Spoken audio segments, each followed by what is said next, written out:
Hi, welcome to Heavy D Storytelling. I'm David Sneathen, and I'm going to tell you a story.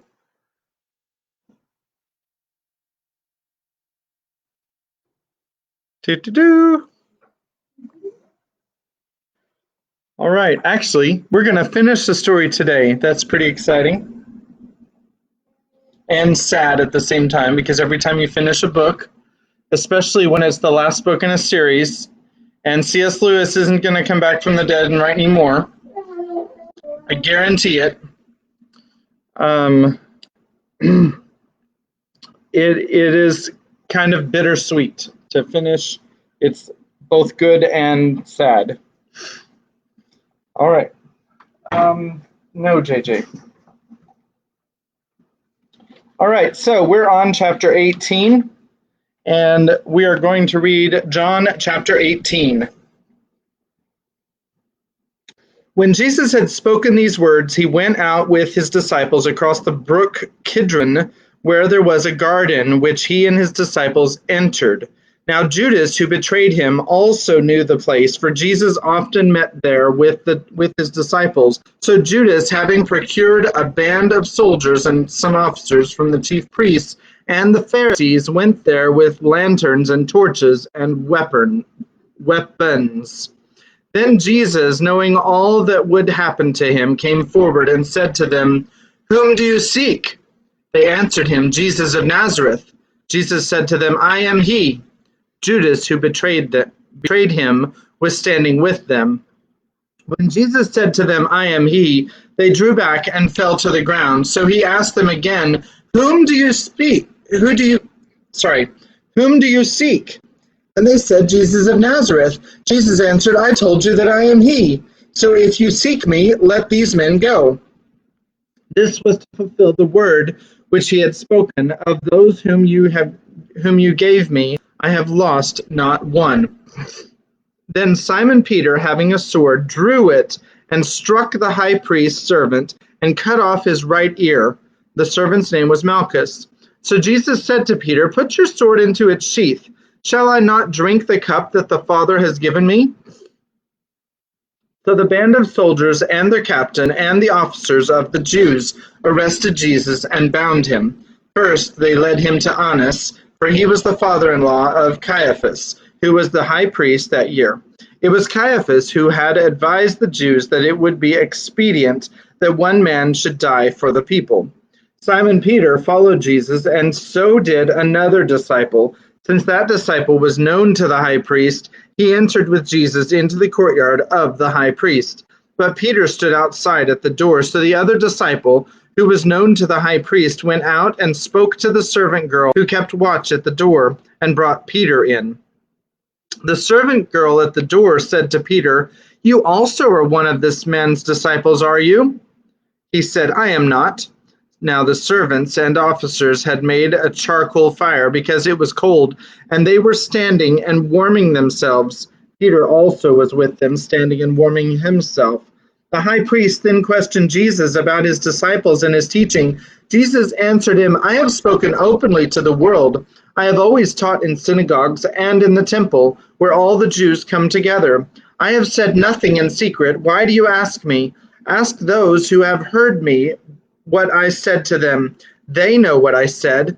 When he had said these things, one of the officers standing by struck Jesus with his hand, saying, "Is that how you answer the high priest?"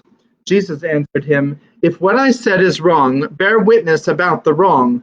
But if what I said is right, why do you strike me?" Annas then sent him bound to Caiaphas the high priest.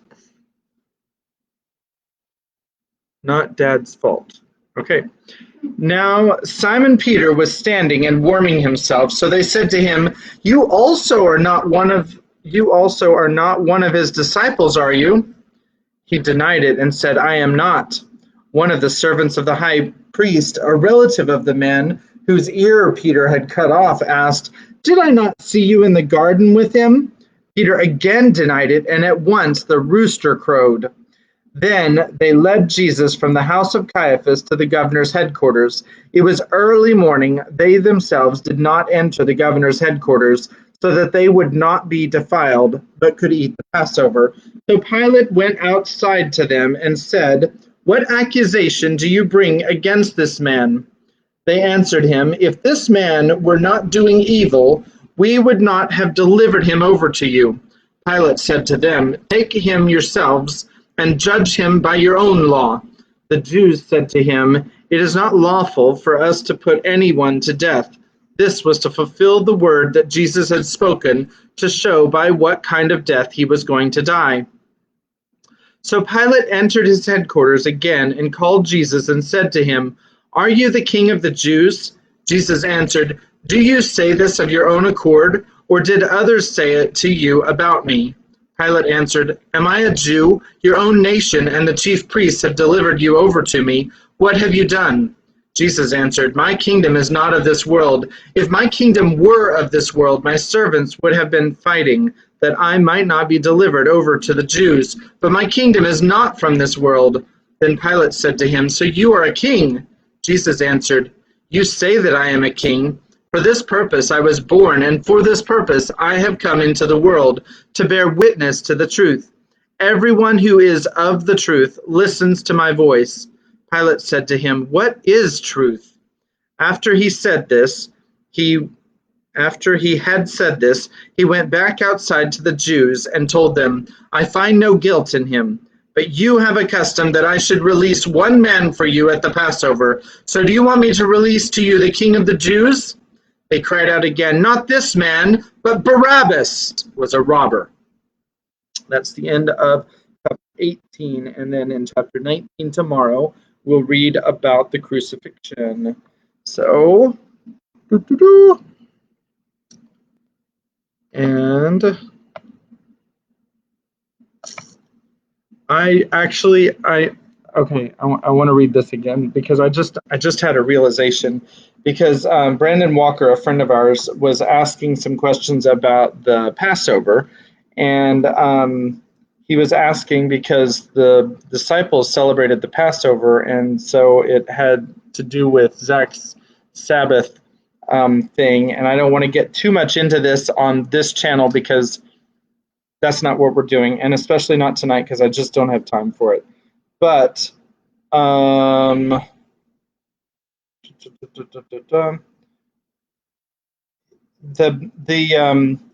the Jews wouldn't go into the governor's headquarters because they didn't want to be defiled, so they could eat the Passover.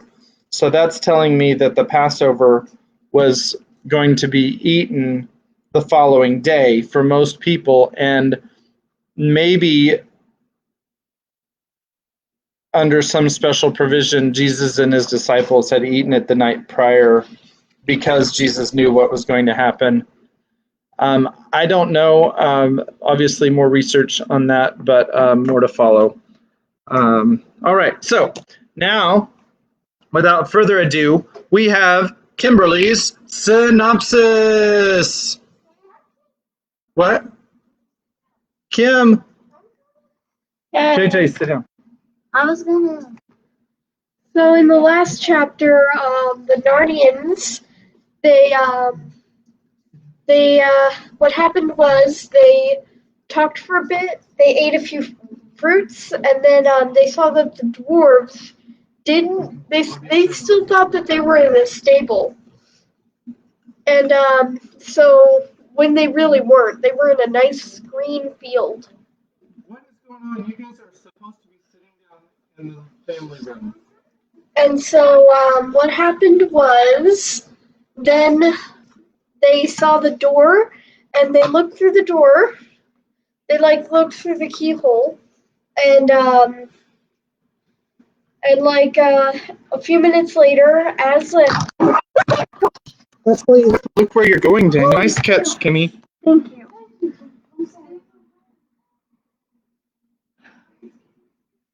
Okay, I'm not panicking. Sorry. All right, Daniel, you'll remain in your seat when you're done. I'm glad it felt this way. Yeah.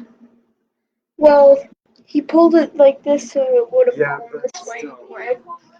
still. Still. All right. Are you okay, Kim? Yeah, I think it might have scratched me. I'm fine though. Okay. So what happened was Aslan came and then they opened the door and the people they were still there and they were like wondering whether they should burn down the stable and everything. And then they saw Time, the person who was stuck in the underground place from from the silver chair. And they said the legend said that he would awaken on the last day of Narnia. And so they watched the world end, the stars falling from the sky, and the ocean coming up, and everything, and the trees going away, and the dragons and giants tearing them out. And then they died and everything. And then what happened was Aslan told Peter to close the door, and he did. And that was the end of Narnia. And they found a soldier, a Toshband soldier, and it was the person who went in first. And that's about it, right?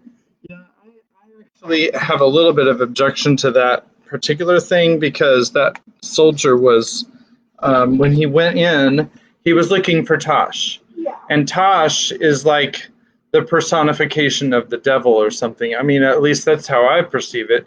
And so if he's looking for Tosh, when he goes into the stable, he shouldn't have found the paradise land that they were in. So I'm not sure. JJ, no, I don't want you to go through here. No, we're not going that way. Okay? No one crosses this line during story time. All right. He took a melatonin already? JJ? JJ, it's really early. All right, he wants to make an announcement that his reading time is going to be after this, so we'll see if that's going to happen. It's going to depend, because apparently he's already taken a melatonin. He might fall asleep while I'm reading.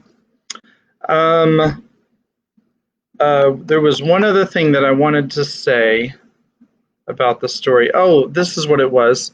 That I think that C.S. Lewis, and I think that in yesterday's reading it really brought it together, but he really does a very good job of poetically combining all the books into this conclusion that really it highlights, you know, the essential activities of all the books into you know, a few chapters of this last battle here, and so I think it's brilliant. I think he does a lot better job of it than Disney does in The Rise of Skywalker, but that is for other people to be more literary critics than I am.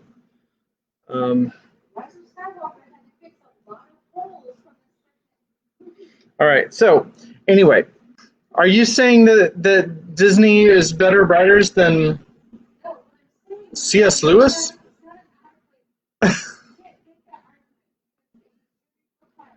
Well, no, it's J.J. Abrams, but right.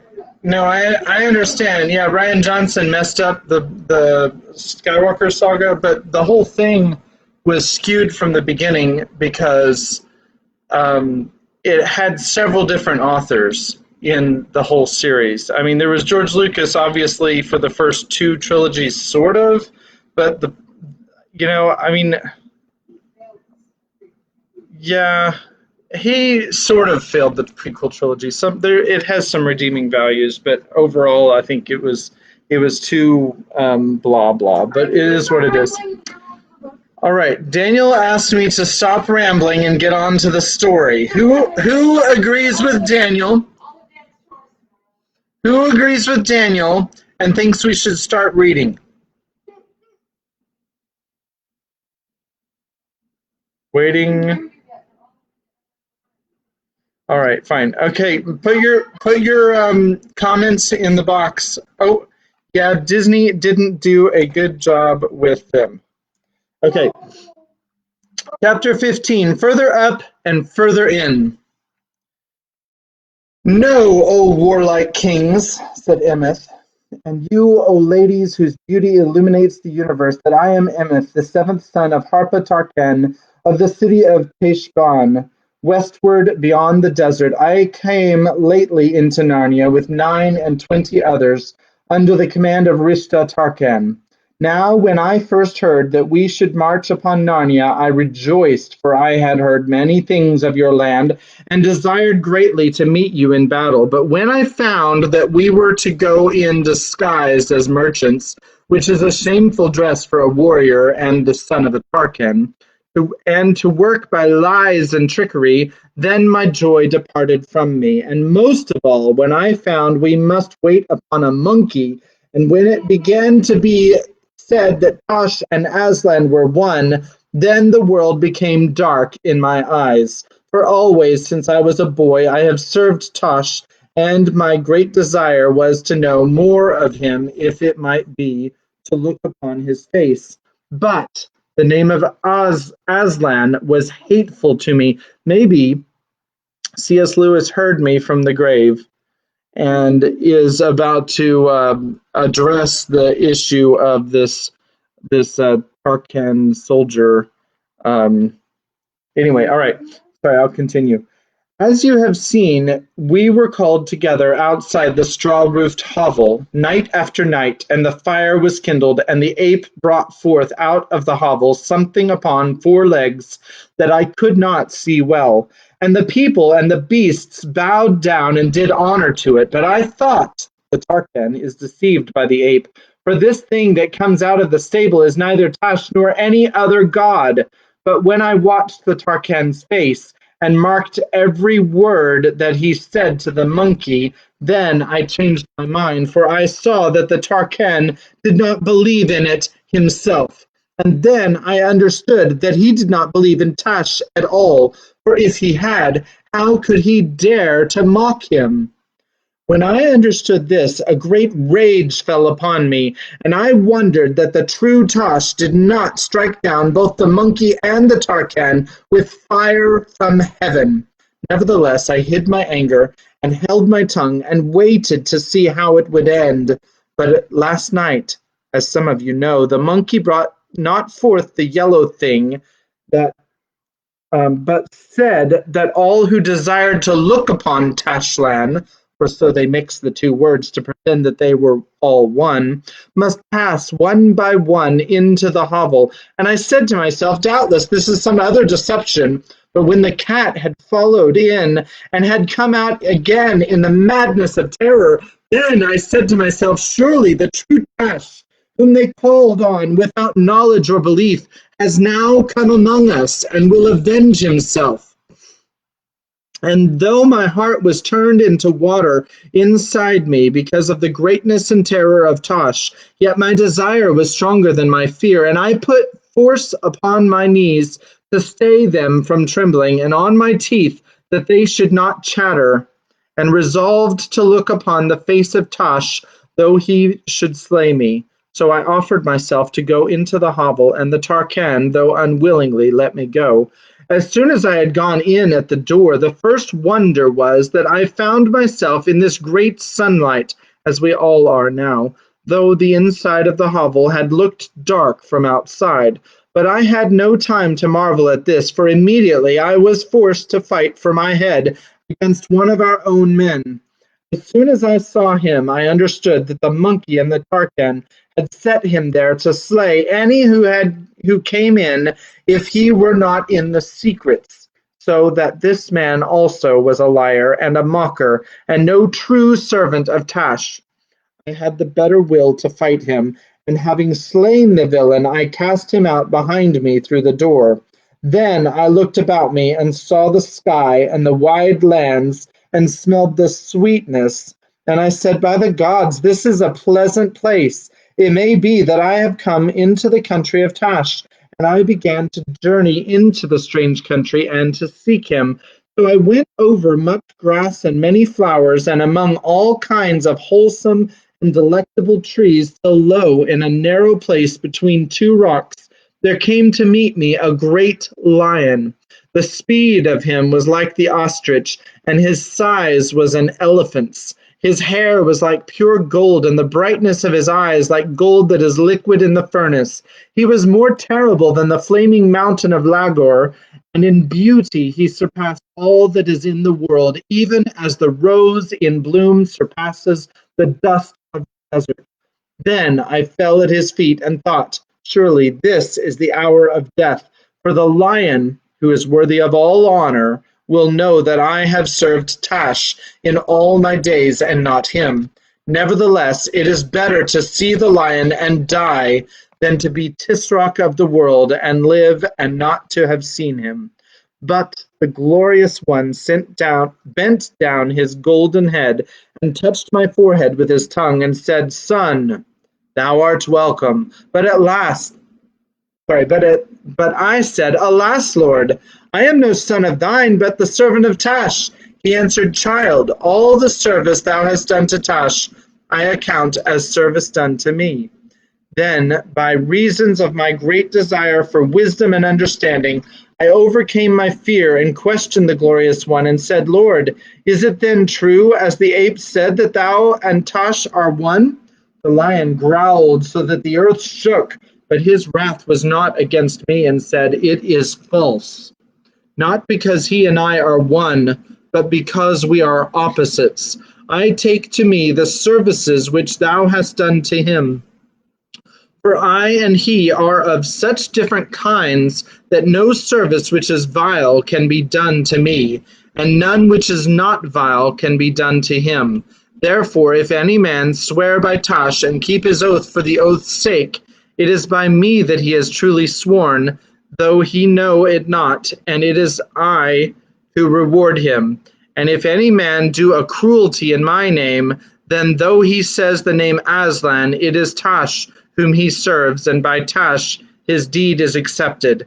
Dost thou understand, child? I said, Lord, thou knowest much, I understand. But I said also, for the truth constrained me.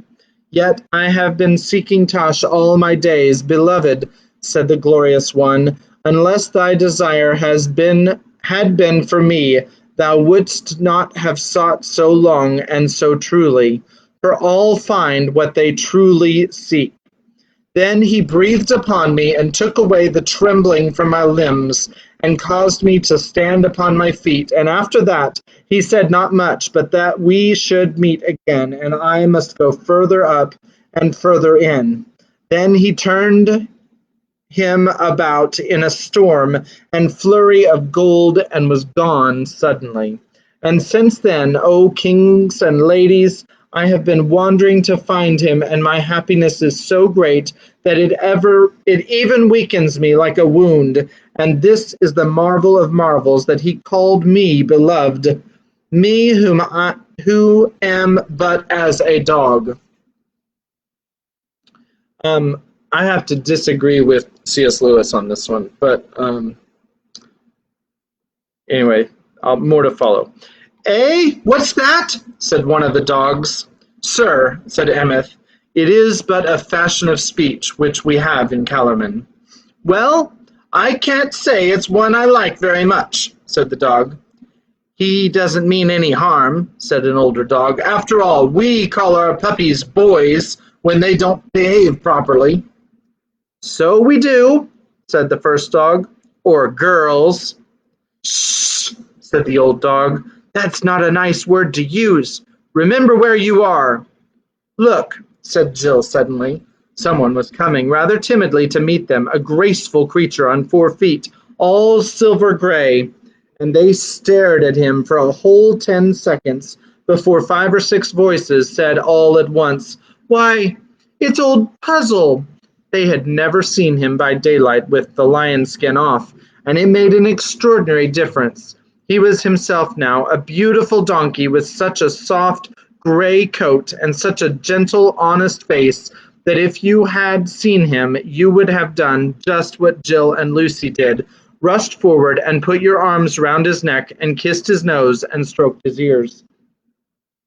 When they asked him where he had been, he said he had come in at the door along with all the other creatures, but he had, Well, to tell the truth, he had been keeping out of their way as much as he could, and out of Aslan's way, for the sight of the real lion had made him so ashamed of all that nonsense about dressing up in a lion skin that he did not know how to look anyone in the face. But when he saw that all his friends were going away westward, and after all he had had a mouthful or so of grass, "And I've never tasted such good grass in my life," said Puzzle, he plucked up his courage and followed. "But what I'll do if I really have to meet Aslan, I'm sure I don't know," he added. "You'll find it will be all right when you really do," said Queen Lucy. Then they all went forward together, always westward, for that seemed to be the direction Aslan had meant when he cried out, "Further up and further in."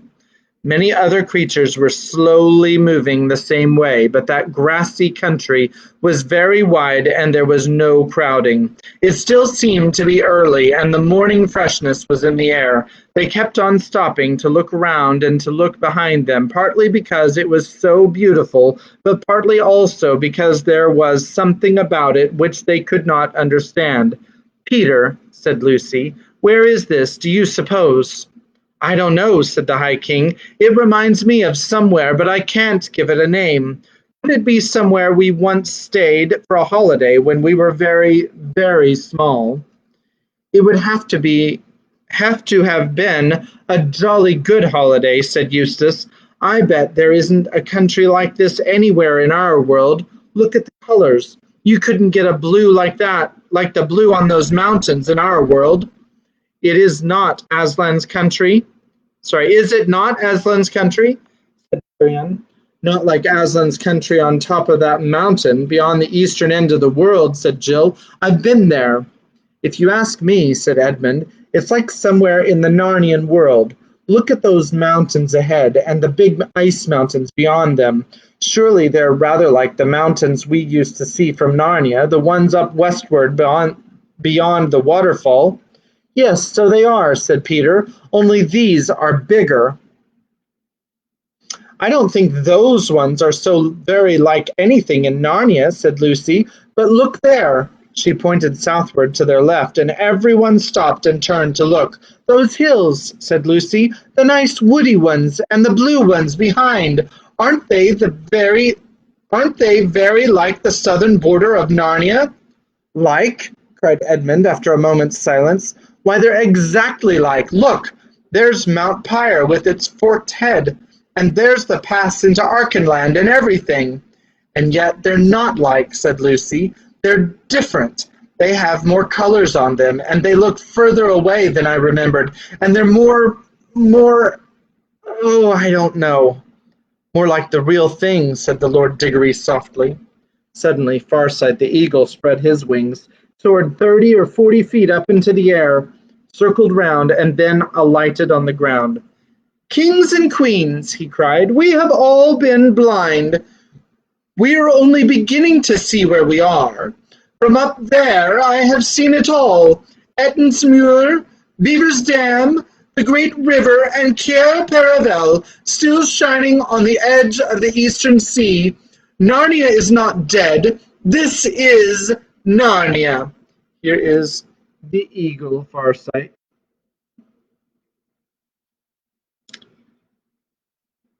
"How can it be?" said Peter, "for Aslan told us older ones that we should never return to Narnia, and here we are." "Yes," said Eustace, "and we saw it all destroyed and the sun put out." "And it's all so different," said Lucy. "The eagle's right," said the Lord Diggory. "Listen, Peter. When Aslan said you could never go back to Narnia, he meant the Narnia you were thinking of.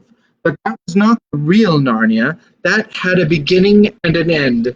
It was only a shadow or a copy of the real Narnia, which has always been here and always will be here. Just as our own world, England and all, is only a shadow or a copy of something in Aslan's real world. You need not mourn over Narnia, Lucy. All of the old Narnia that mattered, all the dear creatures, have been drawn into the real Narnia through the door, and of course it is different. as different as a real thing is from a shadow, or as waking life is from a dream. His voice stirred everyone like a trumpet as he spoke these words, but when he added under his breath, "It's all in Plato, bless me. What do they teach them at these schools?" The older ones laughed. It was so exactly like the sort of thing they had heard him say long ago in that other world where his beard was gray instead of golden. He knew why they were laughing and joined in the laugh himself, but very quickly they all became grave again. For as you know, there is a kind of happiness and a wonder that makes you serious. It is too good to waste on jokes. It is as hard to explain how this sunlit land was different from old Narnia as it would be to tell you how the fruits of that country taste. Perhaps you will get some idea of it if you think like this. You may have been in a room in which there was a window that looked out into a lovely bay of sea or a green valley that wound away among the mountains, and in the wall of that room opposite to the window there may have been a looking glass. As you turned away from the window, you suddenly caught sight of that sea or that valley all over again in the looking glass. And the sea in the mirror or the valley in the mirror were, in one sense, just the same as the real ones, yet at the same time they were somehow different, deeper, more wonderful, more like places in a story you have never heard but very much want to know. The difference between the old Narnia and the new Narnia was like that. The new one was a deeper country. Every rock and flower and blade of grass looked as if it meant more. I can't describe it any better than that. If you ever get there, you will know what I mean. It was the unicorn who summed up what everyone was feeling. He stamped his right forehoof on the ground and neighed and then cried, "I have come home at last. This is my real country. I belong here.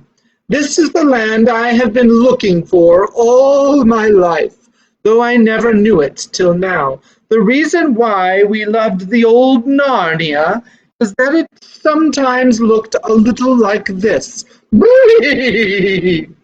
Come further up, come further in." He shook his mane and sprang forward into a great gallop, a unicorn's gallop, which in our world would have carried him out of sight in a few moments. But now a most strange thing happened. Everyone else began to run, and they found to their astonishment that they could keep up with him. Not only the dogs and the humans, but even fat little Puzzle and short-legged Poggin, the dwarf. The air flew in their faces as if they were driving fast in a car without a windscreen. The country flew past as if they were seeing it from the windows of an express train.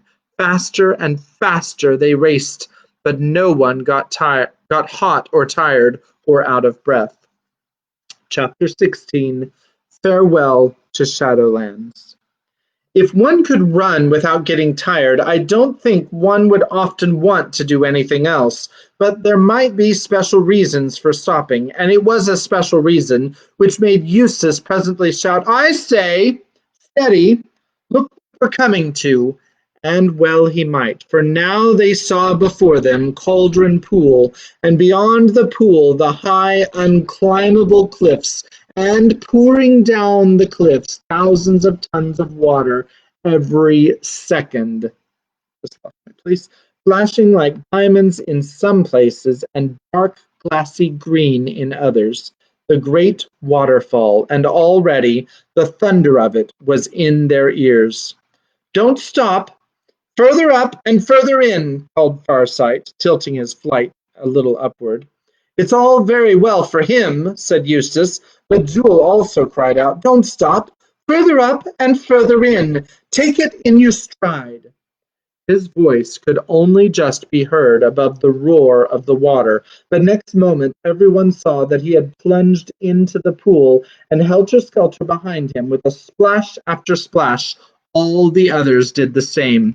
The water was not bitingly cold, as all of them, and especially Puzzle, expected, but of a delicious foamy coolness. They all found they were swimming straight for the waterfall itself. "This is absolutely crazy," said Eustace to Edmund. "I know, and yet," said Edmund. "Isn't it wonderful?" said Lucy. "Have you noticed? One can't feel afraid, even if one wants to. Try it." "By Jove, neither one can," said Eustace after he had tried. Jewel reached the foot of the waterfall first, but Tyrion was only just behind him. Jill was last, so she could see the whole thing better than the others. She saw something white moving steadily up the face of the waterfall. That white thing was the unicorn. You couldn't tell whether he was swimming or climbing, but he moved on higher and higher. The point of his horn divided the water just above his head, and it cascaded out in two rainbow-colored streams all round his shoulders. Just behind him came King Tyrion. He moved his legs and arms as if he were swimming, but he moved straight upward as if one could swim up the wall of a house. What looked funniest were the dogs. During the gallop they had not been at all out of breath, but now as they swarmed and wriggled upwards there was plenty of spluttering and sneezing among them. That was because they would keep on barking, and every time they barked, they got their mouths and noses full of water. But before Jill had time to notice all these things fully, she was going up the waterfall herself.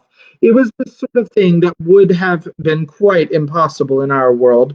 Even if you hadn't been drowned, you would have been smashed to pieces by the terrible weight of water against the countless jags of rock. But in that world you could do it. You went on, up and up, with all kinds of reflected lights flashing at you from the water and all manner of colored stones flashing through it, till it seemed as if you were climbing up light itself, and always higher and higher, till the sense of height would have terrified you if you could be terrified. But later it was only gloriously exciting.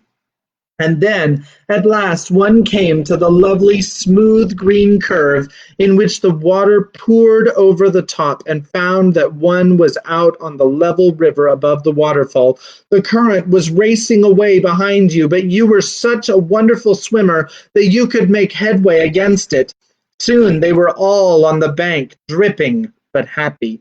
A long valley opened ahead, and great snow mountains, now much nearer, stood up against the sky. "Further up and further in!" cried Jewel, and instantly they were off again. They were out of Narnia now and up into the western wild, which neither Tyrion nor nor even the eagle had ever seen before. But the Lord Diggory and the Lady Polly had. "Do you remember? Do you remember?" they said, and said it in steady voices too, without panting, though the whole party was now running faster than an arrow flies. "What, Lord?" said Tyrion. "Is it true then, as stories tell, that you two journeyed here on the very first day of the world was made?" "Yes," said Diggory, "and it seems to me as if it were only yesterday." "And on a flying horse?" asked Tyrion. "Is it part true? Is that part true?" "Certainly," said Diggory. The dogs barked, "Faster, faster!" So they ran faster and faster, till it was more like flying than running, and even the eagle overhead was going no faster than they.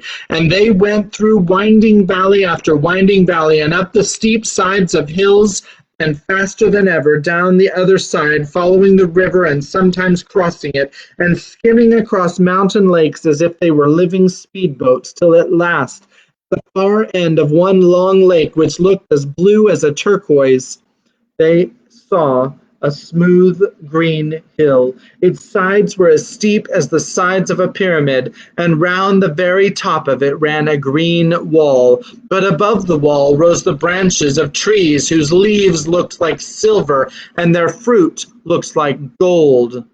"Further up and further in!" roared the unicorn, and no one held back. They charged straight at the foot of the hill, and then found themselves running up it almost as water from a broken wave runs up a rock out of a point of some bay, though the slope was nearly as steep as the roof of a house, and the grass was smooth as a bowling green, no one slipped. Only when they had reached the very top did they slow up. That was because they found themselves facing great golden gates, and for a moment none of them was bold enough to try if the gates would open. They all felt just as they had felt about the fruit. Dare we? Is it right? Can it be meant for us? But while they were standing thus, a great horn, wonderfully loud and sweet, blew from somewhere inside that walled garden, and the gates swung open. Tyrion stood holding his breath and wondering who would come out, and what came was the last thing he had expected.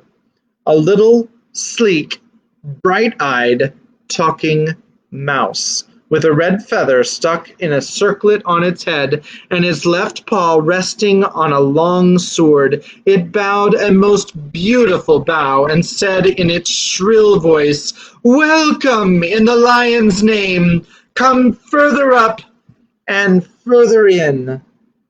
There's the mouse.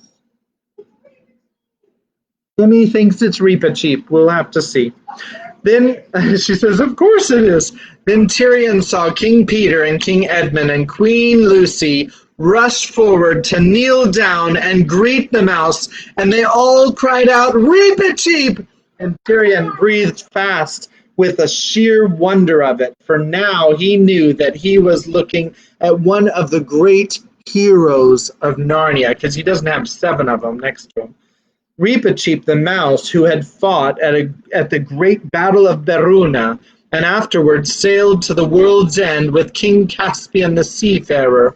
But before he had had much time to think of this, he felt 2 strong arms thrown about him, and felt a bearded kiss on his cheeks, and heard a well-remembered voice saying, "What, lad, art thicker and taller since I last touched thee?" It was his own father, the good King Erlion, but not as Tyrion had seen him last, when they brought him home pale and wounded from his fight with the giant, nor even as Tyrion remembered him in his later years, when he was a gray-headed warrior. This was his father, young and merry, as he could just remember him from very early days, when he himself had been a little boy playing games with his father in the castle garden at Cair Paravel, just before bedtime on summer evenings. The very smell of the bread and milk he used to have for supper came back to him. Duel thought to himself, "I will leave them to talk for a little, and then I will go and greet the good King Erlion. Many a bright apple has he given me when I was but a colt." The next moment he had something else to think of, for out of the gateway there came a horse so mighty and noble that even a unicorn might feel shy in its presence. A great winged horse. It looked a moment at the Lord Diggory and the Lady Polly, and neighed out, "What, cousins?" And they both shouted, "Fledge! Good old Fledge!" and rushed to kiss it. But by now the mouse was again urging them to come in, so all of them passed in through the golden gates into the delicious smell that blew toward them out of the garden, and into the cool mixture of sunlight and shadow under the trees, walking on springy turf that was all dotted with white flowers. The very first thing which struck everyone was that the place was far larger than it had seemed from the outside. But no one had time to think about that, for people were coming up to meet the newcomers from every direction. Everyone you had ever heard of, if you knew the history of those countries, seemed to be there. There was Glimfeather the owl, and Puddleglum the marshwiggle, and King Rilian the disenchanted, and his mother the star's daughter, and his great father Caspian himself, and close beside him were the Lord Drinian and the Lord Byrne, and Trumpkin the dwarf, and Trufflehunter the good badger with Glenstorm the centaur, and 100 other heroes of the great war of deliverance. And then from another side came Cor, the king of Archenland, with King Lune his father, and his wife Queen Aravis, and the brave Prince Corin Thunderfist, his brother, and Bree the horse, and Hwin the mare, and then, with which was a wonder beyond all wonders to Tirian, there came from further away in the past the two good beavers and Tumnus the fawn, and there was greeting and kissing and handshaking, and old jokes revived. You've no idea how good an old joke sounds when you take it out again after a rest of 500 or 600 years. And the whole company moved forward to the center of the orchard, where the phoenix sat in a tree and looked down upon them all. And at the foot of that tree were two thrones, and in those two thrones a king and queen, so great and beautiful that everyone bowed down before them, and well they might, for these two were King Frank and Queen Helen, from whom all the most ancient kings of Narnia and Archenland are descended. And Tirian felt as you would feel if you were brought before Adam and Eve in all their glory. About half an hour later, or it might have been 500 years later, for time there is not like time here, Lucy stood with her dear friend, her oldest Narnian friend, the fawn Tumnus, looking down over the wall of that garden and seeing all Narnia spread out below. But when you looked down, you found that this hill was much higher than you had thought. It sank down with shining cliffs thousands of feet below them, and trees in that lower world looked no bigger than grains of green salt. Then she turned inward again and stood with her back to the wall and looked at the garden. "I see," she said at last thoughtfully. "I see now. This garden is like the stable. It is far bigger inside than it was outside." "Of course, daughter of Eve," said the fawn. "The further up and the further in you go, the bigger everything gets. The inside is larger than the outside." Lucy looked hard at the garden and saw that it was not really a garden, but a whole world with its own rivers and woods and sea and mountains. But they were not strange. She knew them all. "I see," she said. "This is still Narnia, and more real and more beautiful than the Narnia down below, just as it was more real and more beautiful than the Narnia outside the stable door. I see world within world, Narnia within Narnia." "Yes," said Mr. Tumnus, "like an onion, except that as you continue to go in and in, each circle is larger than the last." And Lucy looked this way and that, and soon found that a new and beautiful thing had happened to her. Whatever she looked at, however far away it might be, once she had fixed her eyes steadily upon it, became quite clear and close, as if she were looking through a telescope. She could see the whole southern desert, and beyond it the great city of Tashbaan. To eastward she could see Cair Paravel on the edge of the sea, and the very window of the room that had once been her own. And far out to sea she could discover the islands, islands after islands, to the end of the world, and beyond the end, the huge mountain which they had called Aslan's country. But now she saw that it was part of a great chain of mountains which ringed round the whole world. In front of her it seemed to come quite close. Then she looked to her left and saw what she took to be a great bank of brightly colored cloud, cut off from them by a gap. But she looked harder and saw that it was not a cloud at all, but a real land. And when she had fixed her eyes on one particular spot, she at once cried out, "Peter! Edmund! Come and look! Come quickly!" And they came and looked, for their eyes also had become like hers. "Why," exclaimed Peter, "it's England! And that's the house itself, Professor Kirk's old home in that country where all our adventures began." "I thought that house had been destroyed," said Edmund. "So it was," said the fawn, "but you are now looking at the England within England, the real England, just as this is the real Narnia. and in that inner England no good thing is destroyed. Suddenly they shifted their eyes to another spot, and then Peter and Edmund and Lucy gasped with amazement and shouted out and began waving, for there they saw their own father and mother waving back at them across the great, deep valley. It was like when you see people waving at you from the deck of a big ship when you are waiting on the quay to meet them. "How can we get at them?" said Lucy. "Oh, that is easy," said Mr. Tumnus. "That country and this country are the real countries, are only spurs jutting out from the great mountains of Aslan.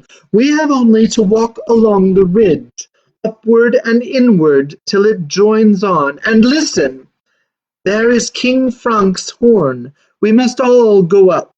And soon they found themselves all walking together, and a great bright procession it was, up toward mountains higher than you could see in this world, even if they were there to be seen. But there was no snow on these mountains. There were forests and green slopes and sweet orchards and flashing waterfalls, one above the other, going up and up forever.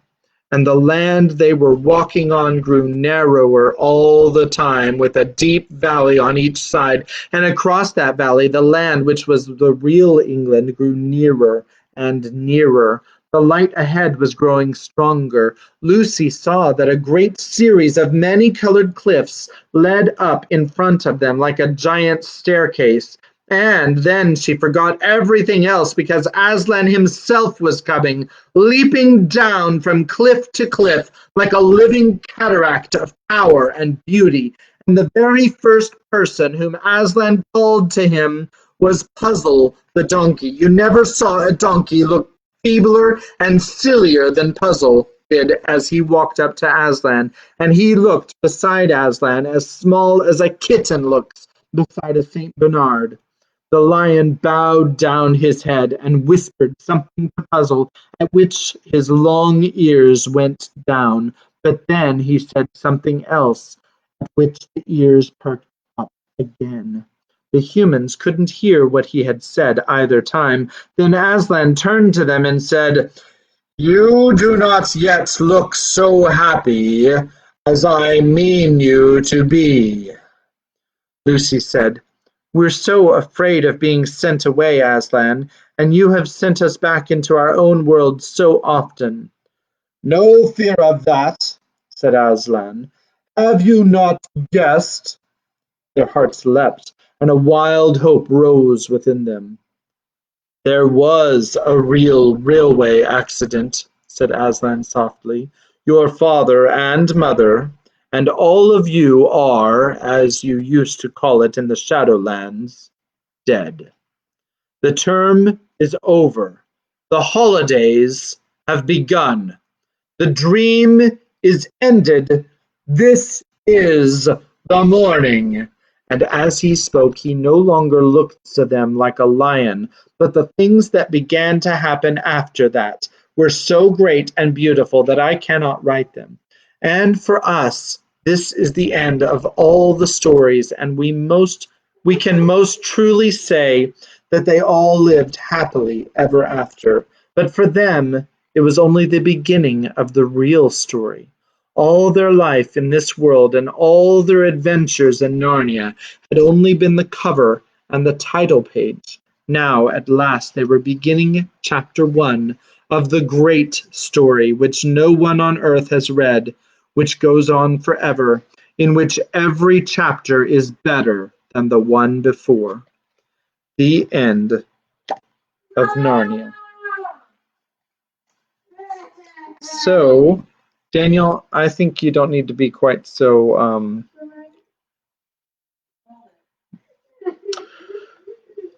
all right. So, if you enjoyed the story, please like the video. Honestly, the ending, there's nothing to compare the ending to. Like I said, I think he wraps it up really, really well. Obviously, He does a good job of writing. I Yeah. Mom just said at the end when Aslan begins to change, but then C.S. Lewis says, or the narrator, whoever it is, says, I can't even describe what he, you know, that's pretty amazing. The only thing that I really disagree with is the Calormene, because if he's, yeah, I theologically I don't I have to disagree.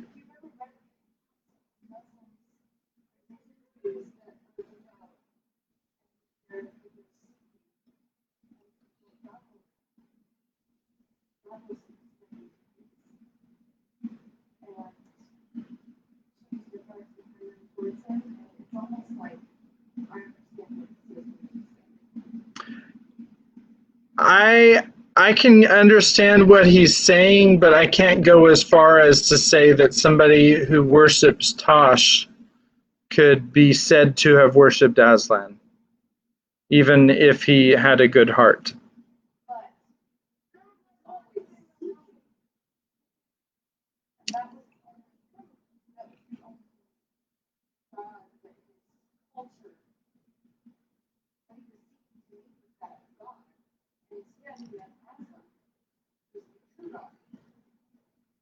All right, well, we'll have to discuss that at a later time. I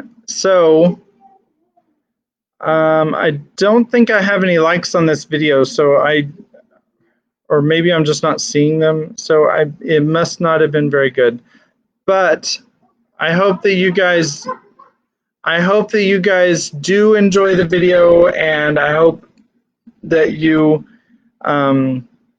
come back tomorrow. We're going to read something a little bit lighter than Narnia, although Narnia is pretty light, but it's kind of heavy too.